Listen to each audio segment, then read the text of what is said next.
a big problem in the workforce these days is employee recruitment and retention. And so the big thing is let's take care of employees. Let's make sure that they have, perks and, benefits and everything that goes along with the job.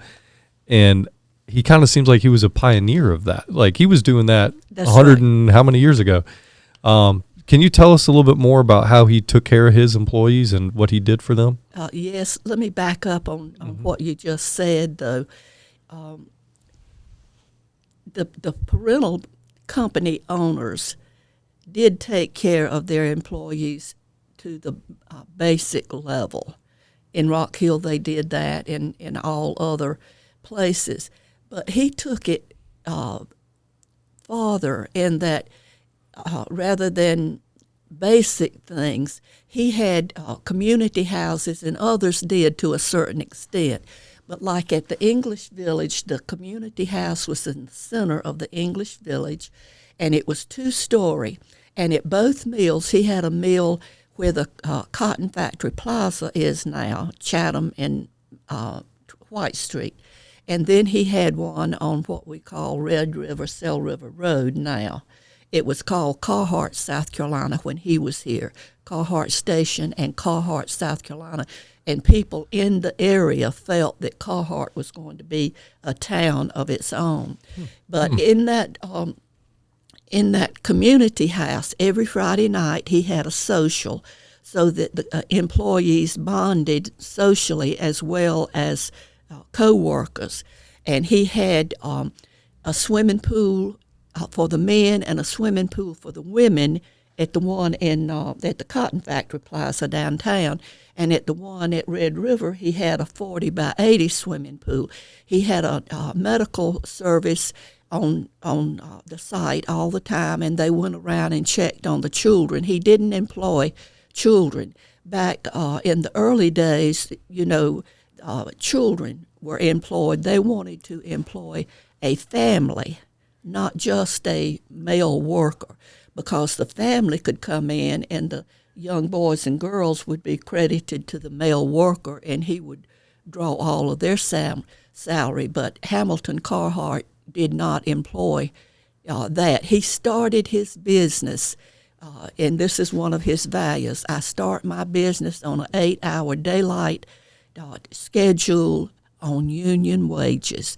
And he always, in an advertisement, he'd say, that I have the cleanest factory, the cleanest restrooms, provide a laundry here, and top wages. And so he did that. And if you're talking about the housing again, I don't know if we missed this, but his houses had hot and cold running water. It had an inside toilet, and this was the day when you had outside toilets and a honey wagon to come by and take care of the outside toilets. And he had electricity, and he had more floor outlets along the baseboard than I currently have in my home today. That was way ahead of his time. Yeah, that was decades ahead of Rock Hill. Wow. Because he built houses at the cotton factory. He bought the cotton factory in 2007, and then Mr. Holler was the construction worker who built a second and third floor, and it was he had this Nate Walker did the design of his works here. He always used local contractors for everything, which not only increased the mill workers, it increased the economy and all of the landscape and electrical and architecture and building for the area. But he had, I don't know if I mentioned all of them, but of course, the kitchen was fully equipped, and the bedroom with closets, and we just didn't have that in Rock Hill in 1909 and 1916 and 17. We didn't have that in my house when I was growing up. I imagine the employees would clamor to want to work there. Oh yes, he maintained a long list of employees. At that time, mill workers if you said you could make 5 cents more in Marion, North Carolina, they picked up, moved to Marion. They'd moved to Chester, to Lancaster, to anywhere to get a little bit higher wages. So therefore, the children did not have an opportunity to become educated. Right. So with all the advantages that he offered, they stayed put. So the children, he provided the day school for the children. He provided night school for the adults because he had an 8-hour daylight working shift, and he provided nursery on site, and he worked with Winthrop College and provided kindergarten services and donated property. Unbelievable. To them, yes. Any other owners of any other mills in town did any of this? Yes, they probably, I can't answer that question, but probably all of them to a certain extent, because I know that they had company stores. Even Tennessee Ernie Ford sang, "I owe my soul to the company store." So I know they had company stores because that's when you went to the dope wagon to, buy Coke. Yeah, but I would imagine, like any town, if you had the standards so high, how do you compete? The other mills would have to keep up, or at least try. Well, unfortunately, he was only able to do this until the 1920-21 global recession. And manufacturing, no manufacturers in America or Europe could sell their goods. And so the fact that he hung on through that, plus the Great Depression, is a credit to the character of he and his 2 sons who ran the company.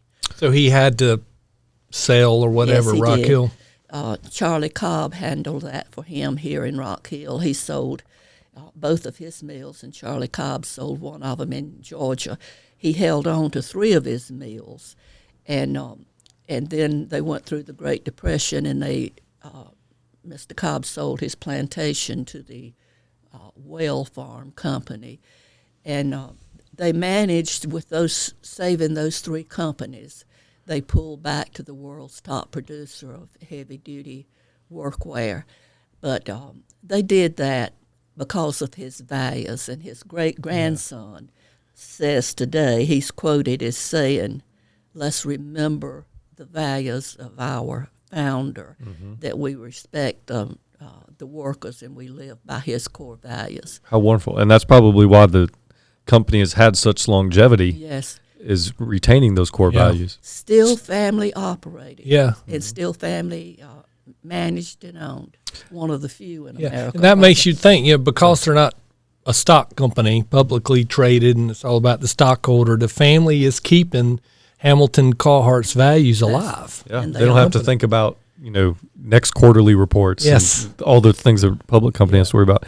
So he had mills everywhere. He was based out of, was it Detroit, I believe? Yes, he is. He is still in Michigan, and the family, their home was there. But when he built his plantation here, it really became his heart home.